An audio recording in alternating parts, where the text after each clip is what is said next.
Amanirenas, the queen who defied Rome, the one-eyed warrior who forced an empire to negotiate. Rome believes victory is inevitable. It always does. Its legions have crossed continents, kings kneel, cities surrender, empires disappear beneath Roman banners. Another kingdom waits beyond Egypt, surely. It will fall too. Instead, Rome meets a queen. Her name is Amanirenas. She wears no Roman crown. She carries no Roman title, only the authority of Kush, only the determination of a woman who has already decided one thing. Rome will not own her people. Before the war is over, she will defeat Roman garrisons, capture their forts, march into territory Rome thought secure, and force the Emperor Augustus to negotiate, not with a defeated queen, with an equal. You can almost feel the heat rising from the sands of the Nile Valley. Golden grass bends beneath the wind. The great river flows steadily through the desert. South of Egypt lies a powerful African kingdom, the kingdom of Kush.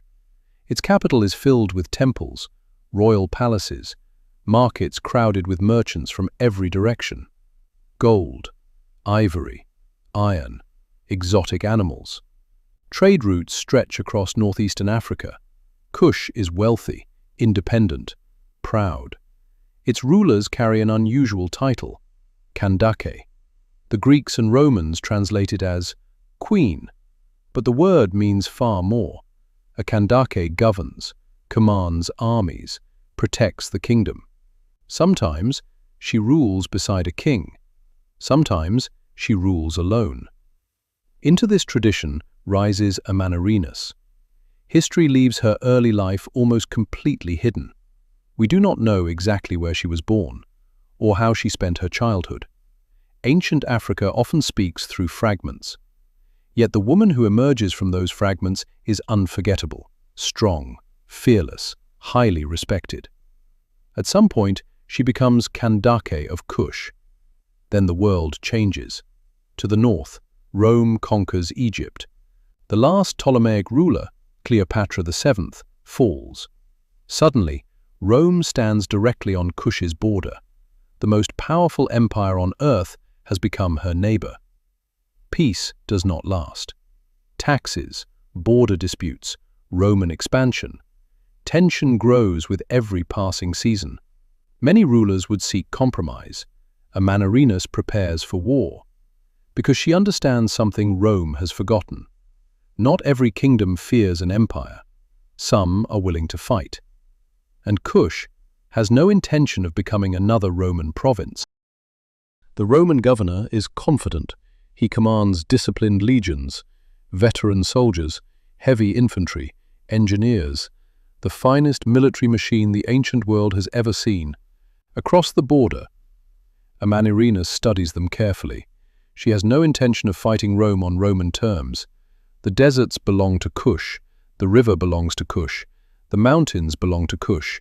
Every mile favors the defenders. The queen begins gathering her army, archers, spearmen, horsemen, warriors carrying long iron blades, war elephants towering above the infantry. The Romans have seen elephants before, but never in this land, never against an enemy that knows every trail across the Nubian desert. Then, around 25 BC, the war begins. While many Roman forces are occupied elsewhere, Amanirenas strikes, not cautiously, decisively. Her army surges north into Roman-held territory. The attack catches the Romans completely by surprise. Fort after fort falls. Roman garrisons retreat. Kushite warriors capture the cities of Syene, Elephantine, and Philae. Imagine the shock in Rome, an African kingdom, attacking the empire and winning. The Kushites seize enormous amounts of treasure, weapons, supplies, Roman standards.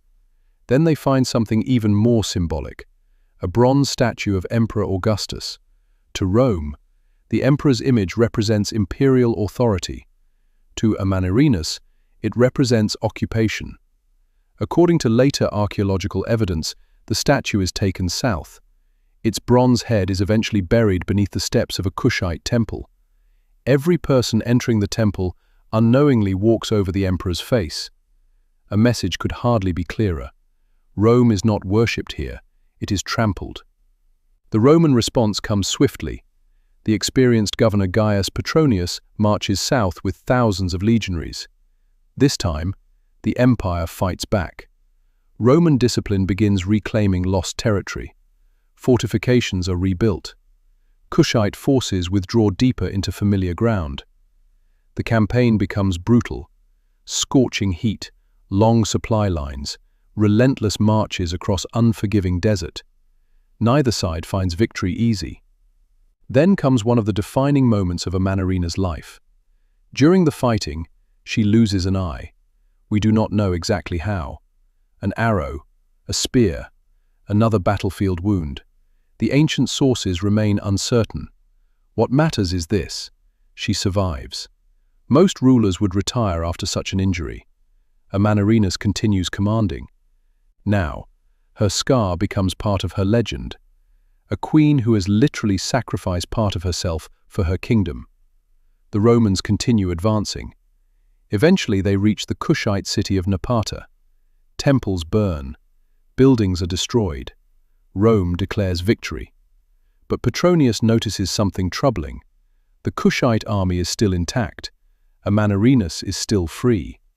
The farther the Romans march south, the more difficult the campaign becomes. Supplies grow scarce. The desert stretches endlessly ahead. Every mile costs Rome more men. Every victory feels temporary. The queen refuses to offer the decisive battle Rome wants. Instead, she forces the empire into a war of endurance, and even the greatest empire on earth grows tired. Soon, both sides begin asking the same question: can this war actually be won, or is there another path? The answer will surprise everyone, because instead of another battle, Amanirenas will accomplish something almost no enemy of Augustus ever achieved. She will make Rome negotiate. The Roman governor waits.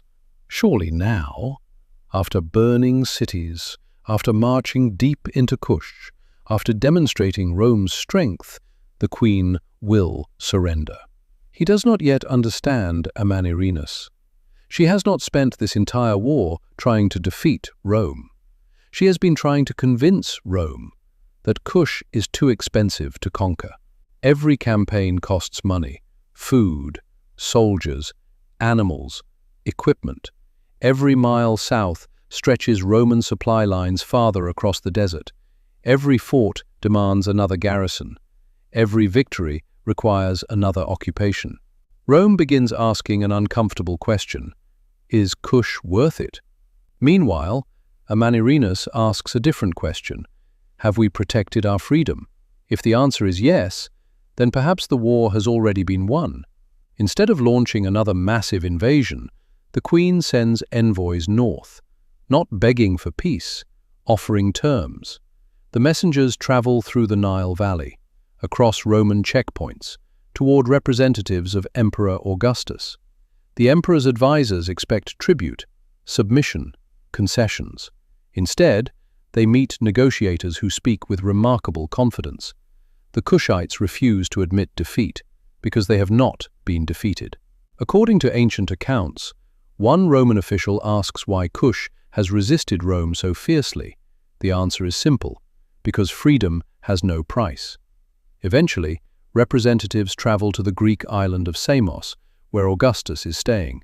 The emperor himself reviews the situation. He could continue the war. Rome possesses more soldiers, more wealth, more resources.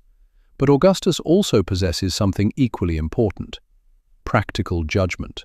He understands that empires cannot fight everywhere forever, especially against enemies who refuse to surrender. So, a treaty is negotiated. And what happens next astonishes historians. Rome makes major concessions. Several disputed territories are returned to Kush. Tribute payments are removed. The border becomes stable. Peace follows. Think about how extraordinary that is. One of history's greatest empires negotiates favorable terms for the kingdom it tried to conquer. That almost never happens. Amanirenas has accomplished something remarkably rare.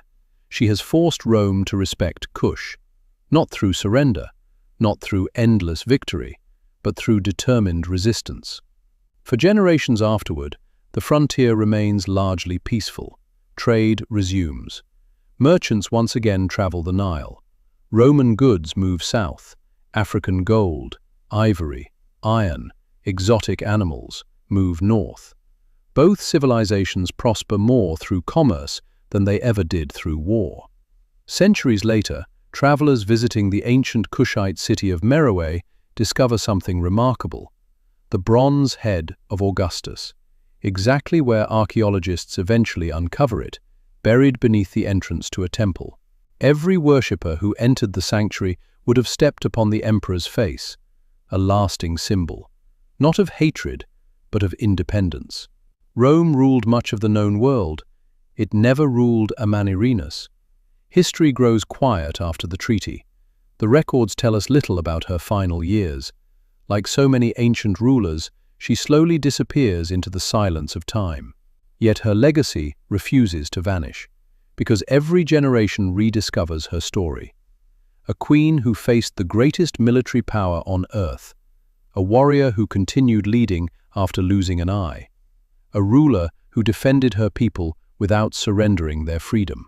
Today, historians remember Amanirenas as one of Africa's greatest military leaders, not simply because she fought Rome, but because she proved that Rome could be challenged. Her courage reminds us that history was never written only in the capitals of great empires. Sometimes it was written in the deserts beyond their borders, by people determined to remain free. So we leave Amanirenas here, standing beneath the blazing African sun, one eye fixed upon the horizon, her bow in one hand, the banners of Kush rising behind her, Roman legions waiting across the desert, and a warrior queen smiling quietly, because she knows something the empire has not yet learned. Some kingdoms cannot be conquered. If this story stayed with you, if you admired the courage of a queen who stood against the might of Rome and refused to yield, don't stop here. There are more women like Amanirenas, women who defended their people against overwhelming odds, challenged empires, and proved that determination can outlast even the greatest armies. Stay dangerous, stay loud, and never let them hold the pen.